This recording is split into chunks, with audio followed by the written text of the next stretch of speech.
It just tasted like a cupcake. It was pink and white and green. So like a Cosmo, but no flavors of a Cosmo. So I was like, well, I could do this way better because I'm a bartender. So I started experimenting at my house with like boozy cupcakes and cocktail cupcakes. And I would bring them into the staff that I was managing at Eli Cannon's in Middletown. And, you know, they loved them. So it just turned into this thing where I just would do this for fun and bring it in for the staff, and we would have fun with that. And that was it.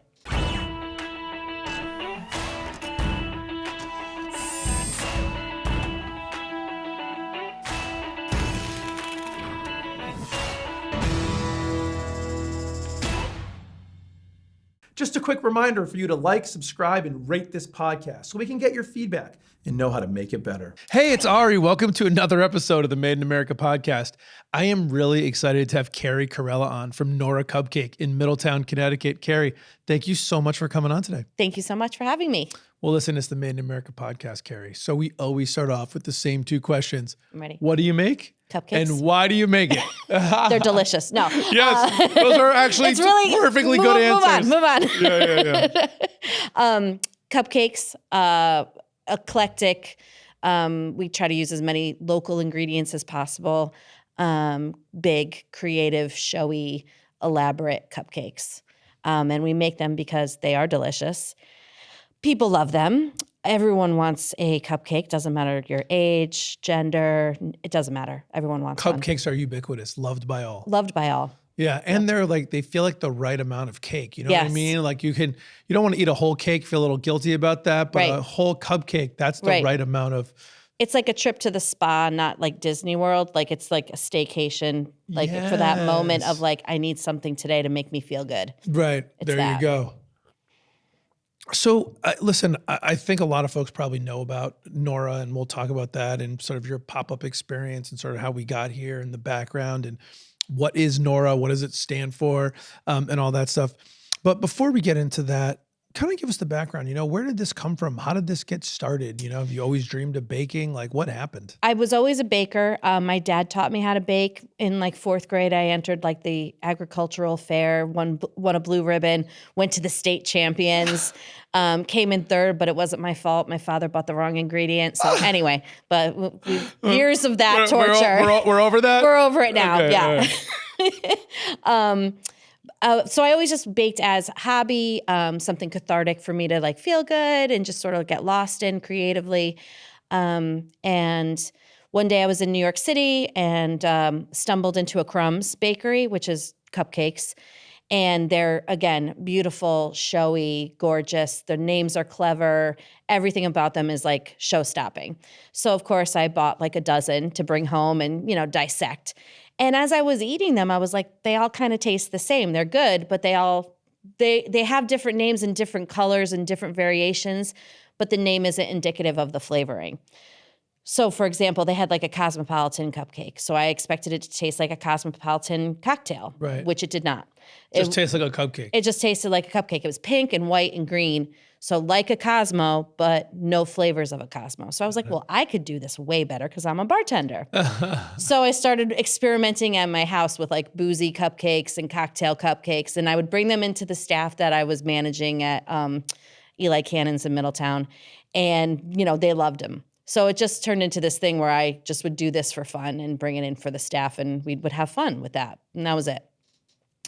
And then one day across the street from Eli's, the business that was in this huge space, it was like 5 storefronts.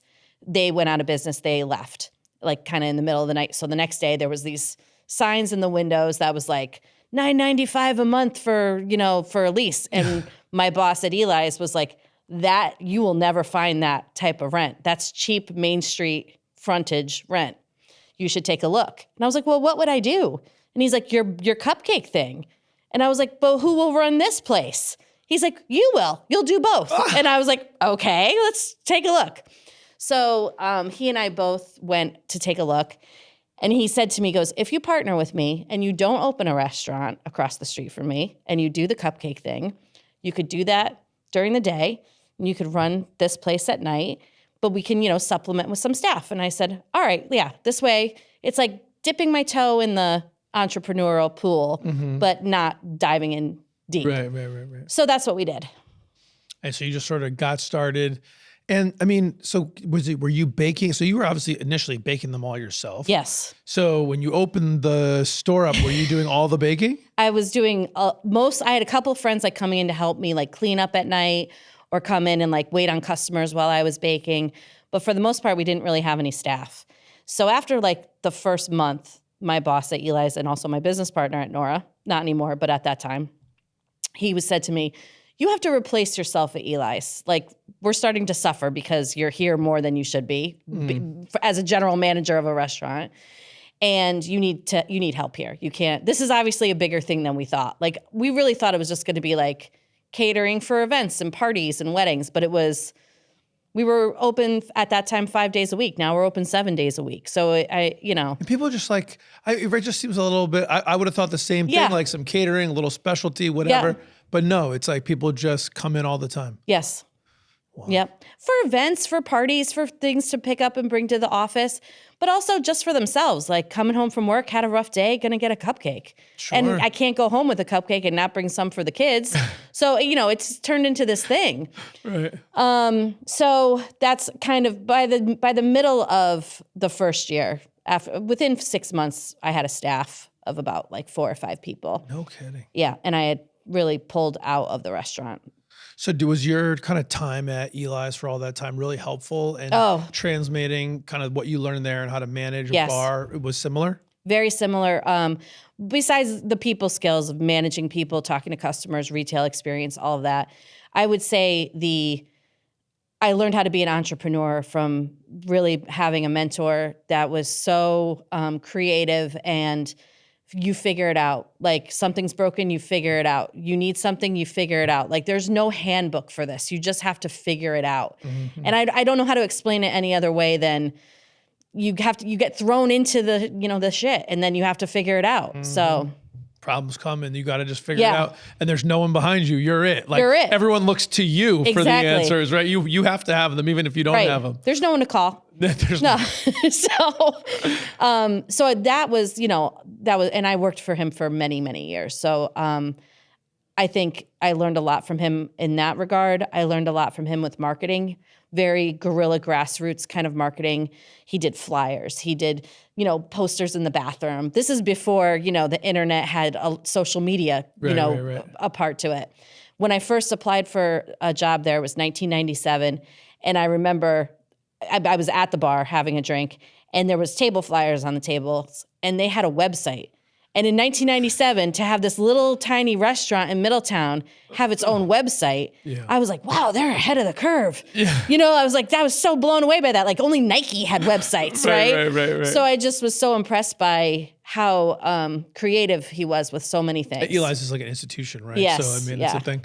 So kind of talk a little bit, Carrie, about kind of going from, actually, before I get to that, so you talked a bit about how the cupcakes that you originally experimented with had names and a look, but not like a flavor. Right. And so you did a different thing. Your name, by the way, it's really hard to concentrate with all these cupcakes smelling so delicious out there. Just want to throw that out there. It's going to be hard to get through this without eating one of these. But in any case, so talk a little bit about that. Like, maybe I know not everyone watches, but there's a lot of people just listen. But there's, if I'm looking at 5 cupcakes, maybe just talk about what are their names. And so the one closest to you is Funfetti. So it's fun. Funfetti, yeah. It's rainbow sprinkles. It's rainbow cake. It's just like a party, right? Okay.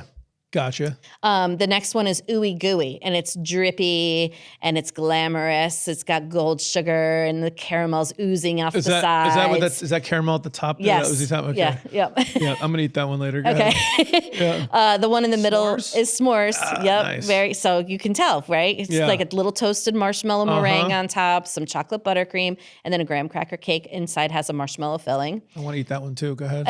This one's cookie dough. Yep. It's chocolate chip cake. It has a eggless cookie dough filling, vanilla frosting, and then a chunk of chocolate chip cookie. Eggless cookie dough filling? Eggless cookie dough. Just because it won't spoil? Is that the reason why you don't? Yeah, okay. And you don't want to have the... So the filling in the cupcake is cookie dough? It's cookie dough. That's amazing. Yeah. I want to eat that one too. Go ahead. Okay. And this one's Java chip. It's a coffee flavored cake. It's got a fudge filling. The cake has dark and white chocolate chips baked in, and then there's a fudge ripple coffee buttercream on top with some Jimmy's sprinkles, whatever you want to call them. Yeah, Jimmy Sprinkles, gotcha. Yeah. Wow, so you've really embraced the theme and the idea being that the cupcake itself tastes like what you call it. So Yes. if it's a s'mores cupcake, it doesn't just look like a s'more. When you eat it, you're gonna feel that You're gonna have all the eating components of a yeah, s'more. you're gonna feel like with all you need is a fire and a stick, and Yes. it'll just feel right like Yep. it. Got it. And then the confetti, I can see the if you get confetti cake, which my son loves, you can always tell it's got the colors in Yes. it. Yep. You can sort of see that. So you really took that twist to not only have it look like something, but actually give you the full experience. So Yes. the cookie dough cupcake has cookie dough in it. Yes. Do you think that that's sort of been the NoRA, I don't know if claim to fame is the right way to say it, but is that the Yeah, thing? and we've done it with like over 300 flavors. So each cupcake has like its own little identity, its own little look. They're always the same. It's always consistent. Like when you get a funfetti cupcake, it's always going to look like that. It's not going to be rolled in sprinkles one day and rimmed with sprinkles another day. It's always going to look like that one right there. This is now I'm going to go over like kind of a businessy question, which is, I'm sure that you've learned over the last 9 years or 10 years or so that you've been doing this, having a lot of what SKUs or different products is hard, right? So you've 300 different cupcakes. That's 300 different recipes. They probably have a lot of similar Yes. ingredients. Yep. I mean, they all use flour and some type of Yep. cream, but you've got the colored sprinkles, the chocolate sprinkles. That one's got the cookie dough filling. This one's got the marshmallow. So, there are unique twists Yes. on each one.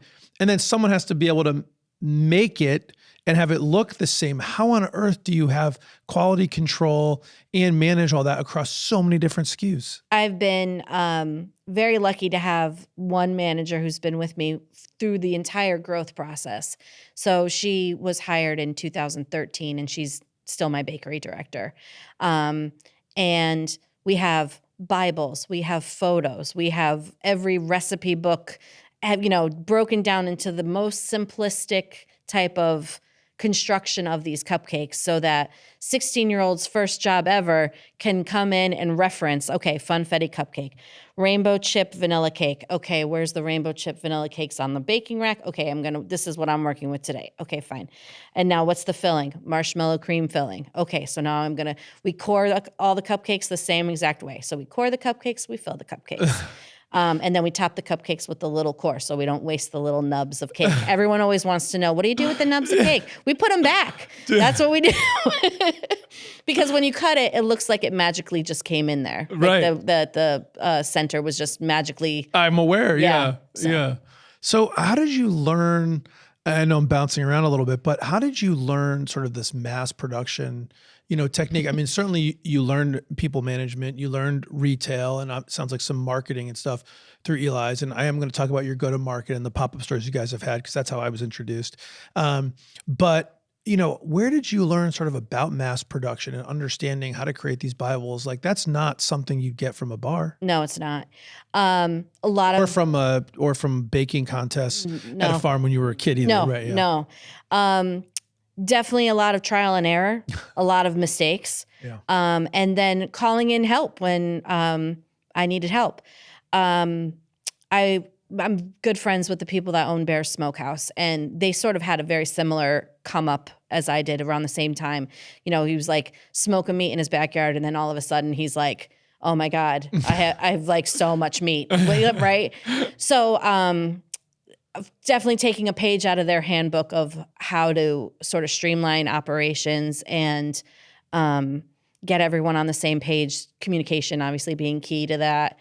And I had some help with a local girl who did a lot of our handbooks and checks and balances and things like that, especially when we started to open these pop-ups and having, product now not on site. Right. Now products off site. And, normally with a teenage girl or teenage boy, kind of manning the product. So they have to be equipped with how to answer questions about allergens and is this the right cupcake for this label? Am I labeling things correctly? So yeah, we had quite a time with that. So how long were you just in the Middletown location before you did your first kind of second location? We were in Middletown for, still are. Still are, yeah. We opened the last day of 2011, and then we opened our first pop-up in October of 2015. Okay. So just for the people that don't know, what is a pop-up? So a pop-up is usually a large retail space, usually corporate run. They have extra spaces. A lot of places come and go rather, quickly in those establishments, more so now than as of late. And you get a really great deal on a rent, and because they want a body in the retail space. So they'll offer you, a very short-term lease to say, come in and do a pop-up. So for a product like what we have, the reason why I would say yes is because we had so much experience with our mobile truck of popping up mobily. Like we're at a farmer's market, we're at a birthday party, we're at a concert, we're, wherever we are. So to have a pop-up to me was just like, it's a stationary truck. It's a stationary truck. So, okay, we'll operate it the same exact way. We'll stock it every day that the truck goes out.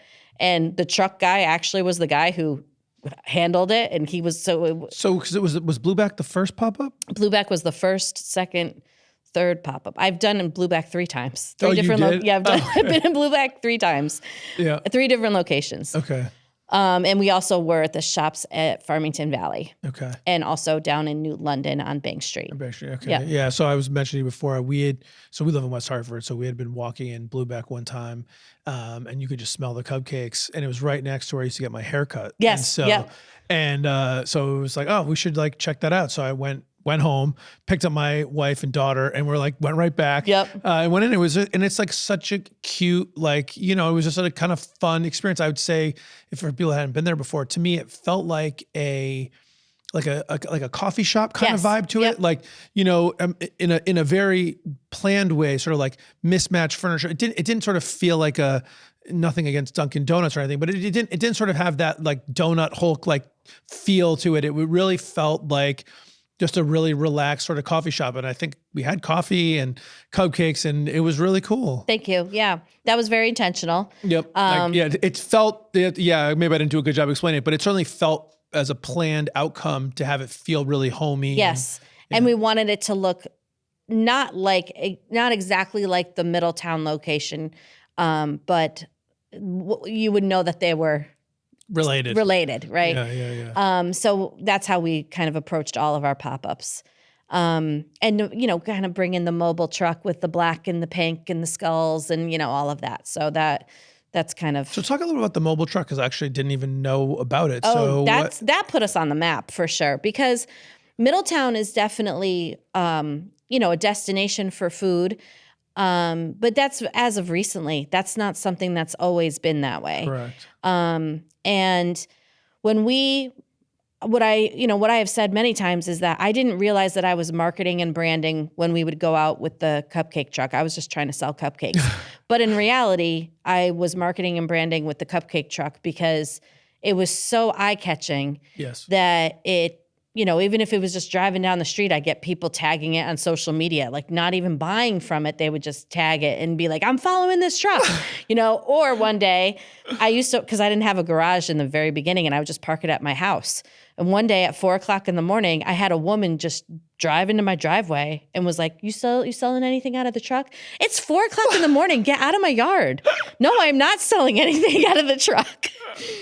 So my brother immediately was like, you have to get a garage space. There's going to be crazy people camping out in your driveway looking for cupcakes. So what made you get the idea to get a truck to sell cupcakes out of? How did that? I had been, hanging out in Hartford, at lunchtime with friends, and just all of a sudden started seeing, food trucks popping up on Bushnell Park and stuff. Yeah. And in town, actually, the Way Station, which is a grilled cheese truck, they were in Middletown, and they were probably the first food truck in Middletown that was, out and about and relevant. And I just thought, wow, what a cool, fun way to spend my day. Even though I really didn't end up working on the truck. But in my head I was. But so a friend of mine who had worked at Eli's for me in the kitchen, he had moved to Portland, Oregon. And when I was opening NoRA, he moved back. So he came to congratulate me. And he was in Portland, Oregon, which is, food trucks. Mecca, yeah. So he said, I heard about the cupcake store. I want to come in and congratulate you. And I said, I heard about Portland, Oregon, and I heard that you want to open a food truck. He goes, I do. And I said, and I want to too. So we, talked, and he came to work for me for a very long time. And he was the one who really, he found the truck. He helped me outfit it. He's the one who was like, we need to go to this event, this event, this event. He really kind of So you don't make the cupcakes in the truck? No. You make so are all the cupcakes made in Middletown, and even the pop-ups? Yes. They're delivered to the pop-ups. Yes. So everything. That's why it was manageable, because in order to build out a kitchen, That's what I'm saying. is like, yeah, no. You sort of got ahead of where I was going. I never understood how you could do a short-term 1 year. I think the Blueback one originally was a year, but turned into 2. Yes. But I was like, how could you afford to do a kitchen and all that for a 1 year? It's impossible. Right. And then some of my other Bluebacks were like 3 months. So it was Okay. No. So everything's baked in Middletown. Yes. And then you transport it up. Yep. Gotcha. Just like the mobile truck. And the same thing in the mobile Yep. truck. And so what venues are key for cupcake people? Farmers markets. Farmers markets. Especially in that time period, especially everything was sort of happening at once, I think, locally in Connecticut. Like farmers markets were really becoming this destination. People were searching for them and traveling for them and making days, making a day out of it, going to certain ones. And at the same time, I think this local food movement was happening, and a lot of like micro, small batch bakeries, people making just bread, people making just jam, and just pasta, pasta sauce. Right. So it was like you would go and like it was like the coolest grocery store ever, because you're like, I'm buying my meat from this guy, I got eggs from that guy, I got strawberries over here, pasta and sauce over there, like cupcakes over there. Bagels, everything. So just moving it to like kind of go to market strategy, you were just experimenting with all this stuff. Yes. Was it sort of just experimentation? Was there some intentionality behind it? I mean, were you feeling this, like you were talking about this sort of small batch, very specific marketing, like you picked up on that little zeitgeist and kind of ran with it? Or I think that Instagram was huge in this time period too, the beginning of Instagram. So, you start following all these people that are kindred spirits, right? All these people that are like-minded people that you also respect what they're doing. And you start to see where they're going. And then you're like, oh, I'm going to go there. Oh, I like that guy. I'm going to go there.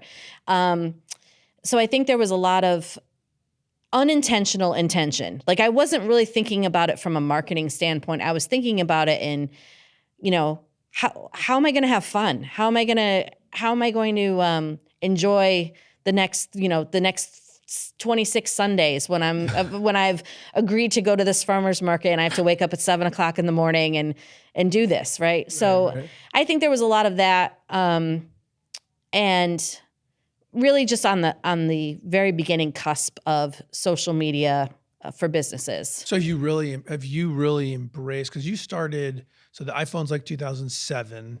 And you started in 2011? 11. Like the very end. So really 2012, because you started like right at the very Yes. end. So really 2012.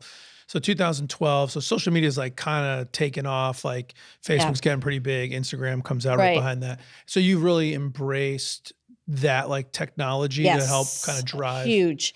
Also, Can you talk a little bit about that? I think people don't use it enough. So talk about like how you've been able to use it. How it started for me was before NoRA, when I was running Eli's, and all my staff was in college and they all had Facebook accounts. That's right. And there was no business accounts. It was just personal accounts. Mm-hmm. So in order to communicate with all of them and keep up with their schedules, especially when they weren't like at my fingertips, I started like a Facebook group with all my college kids. And that's how I got on Facebook. I didn't have my own personal account because I'm older than that. And I was like, MySpace, no, I don't want any of this garbage. So I started this Facebook group just to communicate with the staff. And then, at the time I'm 33, 35, they're 21, 22. They're like, Carrie, you have to start a Facebook page for Eli Cannons. Like it can be a person. People would love it. And I was like, okay, fine. And people loved it. So Eli Cannons had a personal Facebook page. Right. And I started to see the interaction with this age group, this like 20 to 30 age group. Mm-hmm. And I thought, wow, this is like a whole untapped market. So when I was working with Eliza, I would, we had Tuesday night tastings at Eliza every Tuesday from the time that they were open, basically. And the same people would come because it was mug club night, whatever. So I started putting it up on Facebook, and now younger kids started showing up. And I was like, wow, they really are paying attention. This is impressive. So when I opened NoRA, that's when Facebook started to have business pages. So I started a business page for NoRA. And then I started to see my numbers climb. Like every day I was checking and I was like, oh my God, like we're up to 1,000 followers and we've only been open for 4 months. This is crazy. And then Instagram came out, and that's so visual. That's more visual than words. And cupcakes were the perfect, medium for an Instagram account. So that's sort of really embraced all that. And like, have you grabbed onto TikTok? You guys doing videos? So we have a TikTok account, and I have tried so hard, but I am too old for the TikTok. I appreciate it. I think it's great. I would love to be more part of it. And I don't even do I used to do our social media up until this past year. Okay. And now I have an employee who does the social media. And I've even said to her, like, we got to get on that TikTok. And she's like, I can't, and she's like 30. And she's like, I think I'm too old for the TikTok. So I have to like dive deep. You have to get a high school I have to kid get in like a 12-year-old in there to start teaching me some dances, to how to incorporate the cupcakes in. I don't know. But how do you go about sort of keeping the lineup fresh? Like, is it important to be coming out with sort of new cupcake flavors? Or is there like a core group that's really like what everybody buys, and then you do some new stuff, but really there's like a core, I don't know if it's 12 or whatever, but that's the main. There's definitely a core group. It's more than 12. It's probably like a couple of dozen that we definitely rotate through. And then we supplement with seasonal, holiday. The show-stopping event for us is Valentine's Day every year. Yeah. Unbelievable. So that one we really like. I mean, our Valentine's cupcake. More than that. It's it's over the top. Okay. And they've had their own photo shoots. Like they're stars. They're models. They're little divas. And every year there's a dozen of those. What's the most, is there a single like most popular cupcake? Yes. What is it? It's the Irish car bomb. It's very controversial. Why is that? Because of the name. I've gotten letters in the Hartford Current about how I'm a terrorist about it. People have also sort of compared it to like a September 11th. Would I make a cupcake called the September 11th? And I mean, my whole background is bartending. That's what I've done since I was 18 years old. So the Irish car bomb cupcake is Guinness, Jameson, and Bailey's. It is exactly what a Irish car bomb cocktail is. That's right. So that's when you why eat it's one, called, does it feel like you're drinking? Like, I mean, I don't know if it's got alcohol in it or not, so it's probably baked off. But does it taste like Yes. Really? Yes. I have one here for you. Okay. We also call that our gateway cupcake for all the people that are like, I don't do sweets or I don't eat cupcakes. It's the cupcake that you're going to eat and then you're be like, in it. Oh my God. And then you're in it. Yeah. What have you found the most surprising about sort of running your own startup business and sort of getting through, what's something that when you started, you would have had no idea that you had to deal with? That's sort of like, something sort of aha. I can see in your face, you're like, I can't name one thing. There's a list of a million things. The amount of taxes? I mean, there's that. It's like when you have a baby, I guess, and people like don't tell you about like what childbirth is really like. Yeah. And then afterwards you're like, oh, now I get it. Thanks for that whole little tidbit and how you didn't tell me that. Yeah. So I feel like there's a little bit of that. But I mean, it's like death and taxes, right? It's unavoidable. It is what it is. But I was definitely unprepared for how intricate all the financial, the business, the forms, when you have to file things. I mean, all of that. That goes into it. Yeah. And because I didn't really have any formal education with this stuff, I learned from my mentor, who really was not hung up on numbers. He was hung up on creativity. Mm-hmm. His whole thing was, I get asses in seats. I don't look at the numbers after that. As long as there's asses and seats, I don't care. That's right. Somebody else So- got to figure out how to make money from those butts. Exactly. Gotcha. So when you own the business and you run the business, that actually makes a difference. You know what I mean? Right. You want to keep the doors open. You want to keep the lights on at home. Right. Got to get some money out of those asses. Somebody's doing something, Yeah, right? yeah. So I learned that stuff kind of, I would say, more on my own. Have you kind of, I mentioned, I don't remember if it was in the show or before, we were talking about, you've been to some chamber events and, met some other women entrepreneurs and probably other business leaders. Like, kind of what groups have you been involved in and how have those been in terms of helping you kind of navigate? There's a lot. I mean, look, there's a ton. Listen, I started my own business too by myself. I've done everything, the billing, the garbage, the marketing, the sales, the delivery, the whole thing. And there's a lot, and then you get employees and that just makes a lot more and, all those challenges. So have you found those groups helpful and who have you kind of worked with? The Middlesex Chamber, the Middlesex County Chamber of Commerce has been huge for me. One, because Eliza was very involved with them for a long time. So when I was opening a business, they were bending over backwards to help me because they had known me for so long and had such a good relationship with my boss.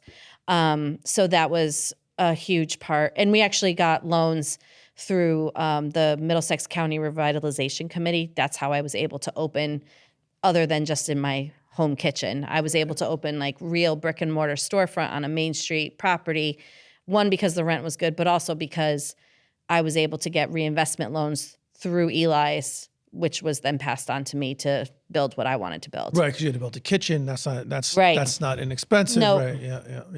Yeah. And we were able to open like show-stopping type of way, not in a like, here's our little area. Like we opened with lots of.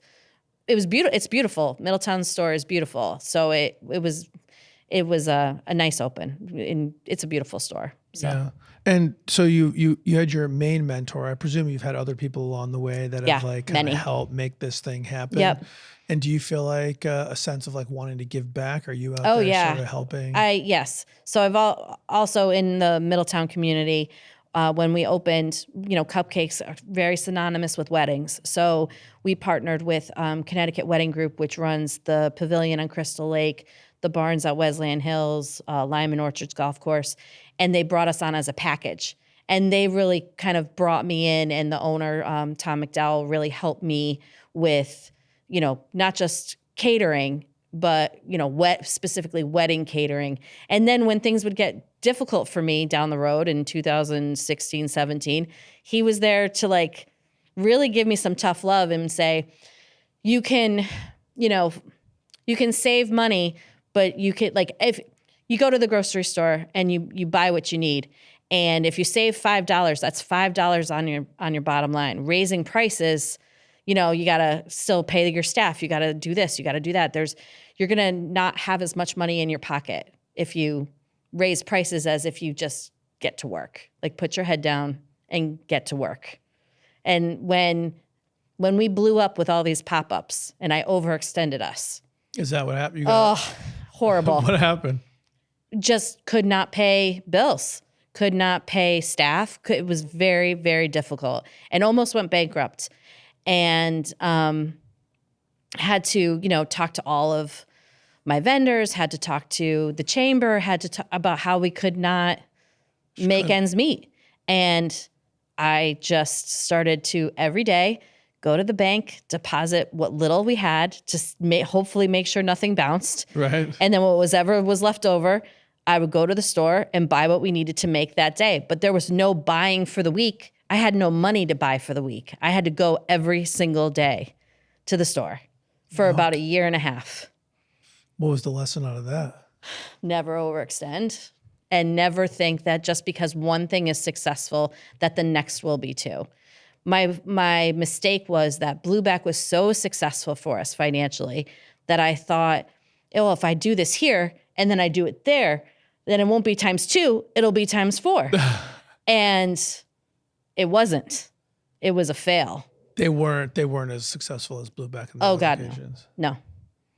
Nope. And then you had to take on, like, you had to bake all those extra cupcakes. You had to drive them all out there. You got to staff it. And if it's not as successful, you end up upside down a little bit. Yep, upside down for a long time.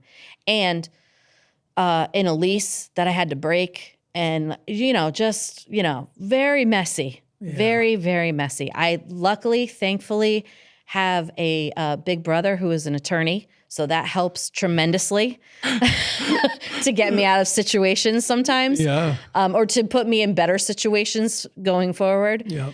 But just really difficult 2 years of just, Getting there, but you're through it on the other side. Yes. Yeah. And then, and then you're through it and you're like, okay, 2019, we're getting there. We're getting there. And then boom, 2020, you're like, what is happening? Why is this happening? How was the pandemic from a cupcake perspective? I thought it would be horrible. I was so afraid. I laid everybody off. And again, my relationship with Bears, they were like, we're going to put you on the Easter menu. And this way you can make some money. And I was like, all right, cool. I was like, what'd you guys do last year for Easter? They tell me, I'm like, that's manageable. 200 cupcakes. I can handle that, right? I don't know. But again, people were shopping small. They weren't going out to eat. There was no restaurants open. Everybody ordered off of this Bears menu. And I swear to God, we made like I made 2,500 cupcakes. You thought it was going to be 200 Yes. and it was 2,500? I had both of my brothers in there. I had my best friend in there. It was horrifying. I had carpal tunnel after that. It was like 2,500 cupcakes. So after that, I was like, well, I'm going to bring back some staff now. And that was at the same time that the PPP money was coming in. So I laid off, I think 17 or 18 employees. And in May, of 2020, I brought back, I think 4 or 5.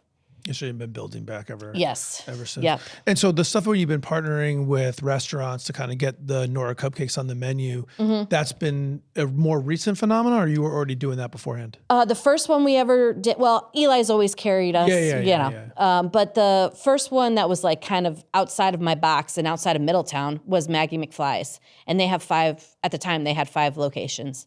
I think they have more now. And we were with them from about 2013 or 14 to 2016, in all 5 locations. So that's Manchester, Glastonbury, Middlebury. So all different parts of the state too, which also just kept furthering the brand. Yep. And then I would have people coming from the Middlebury area to the store just because they wanted to check it out. Yeah, why not? And they had, there's like 6 cupcakes on the menu there, but they know the store has 18 to 20. They want to see what the other 18 or 20 were about. Right. Yeah, that was huge too. That was definitely a big. And you still doing restaurants? I know you're not at Maggie's, but you still doing Bears and all that? I'm not at Bears anymore, honestly, just because I couldn't keep up with their volume, and they've got stores everywhere, and it's a lot. So we're in a couple of local. We're at Tangiers Market. We're at Killam and Bassett Farm Stand in Glastonbury, Mondo in Middletown. And then a couple of other places that will just order us like for holidays or things like that. So yeah, crust, I think you said, right? You get crust sometimes, yep. Tangiers in Hartford? Yes. No kidding. Yep. There you go. A little Middle Eastern. Yeah. Go get some Middle Eastern food and a cupcake. And a cupcake. Why not? It makes perfect sense. Well, listen, I know we're out of time. Before I go to rapid fire, the one thing I think I want to ask you is NoRA, which probably some people like, because I think a lot of people say NoRA's Cupcake, but it's not. It's NoRA Cupcake. Right. And your name's Carrie, so NoRA? So when we were opening NoRA, the landlord had put this big sign on the building, because the building, again, was 5 storefronts, and I was only taking 2. And he put the sign on the building that said The Pearl. And my mentor at the time was, what's The Pearl? Is it like a jewelry store that's coming in here? And he goes, no, I'm renaming the building The Pearl because people like a name on a building. And he goes, no one's living in the Pearl. Like, that's stupid. Like, absolutely not. He goes, if you want people to come here and live here, you got to do what New York does. And you got to make it a cool acronym like Tribeca or Dumbo or Soho or one of those. So he's like, well, okay, like smarty pants, like what would you call it? So my boss is looking around at like street names, and he's like, Rapallo Avenue, we're north of it. North of Rapallo Avenue, NoRA. Boom. And so I said, if we're gonna call the building NoRA, I'll call the store NoRA Cupcake Company and really drive it home. And that's how it happened. There you go. Yeah. Serendipity. That's really awesome. Thank you. Carrie, it's been awesome having you on. Are you ready for some rapid fire round of questions? I'm ready. Here we go. Red Sox or Yankees? Yankees. Starbucks or Dunkin'? Ooh, Starbucks. Staycation or exotic destination? Both. iPhone or Android? iPhone. Sports car or SUV? SUV. Do you have a favorite business book? Oh, yeah. The Prophet. If you had to do something other than be the owner of NoRA Cupcake, and it could be anything in the whole wide world, what would you do? Is retirement an option? Absolutely. I would Nothing. Be retired. Just be retired. I kind of liked COVID for that. Yoga in the morning, beach in Chilling. the afternoon. Love it. Yeah. Nice. What's it called? What's one thing that you learned early in your life or early in your career that you think helped propel you to all the success that you've had? Taking care of people that take care of you. Mm. And what's something that you learned later in your life or later in your career that if you went back and told young Carrie and she listened to you, it'd be really helpful for her? Mm. The smart ass wants to say, don't get married. The real answer should be, it's okay to say no to things. It's okay to say no to things. Be true to yourself. I like that. Yeah. Carrie, it has been an absolute pleasure having you. you on. Your story's awesome and inspiring. You're super fun, and I'm looking forward to having a cupcake. Good. Made in America with Ari Santiago is brought to you by CompassMSP. Thanks for listening and spending some time with me today. My goal is to help build a strong manufacturing community, and it would be impossible to do without all of you.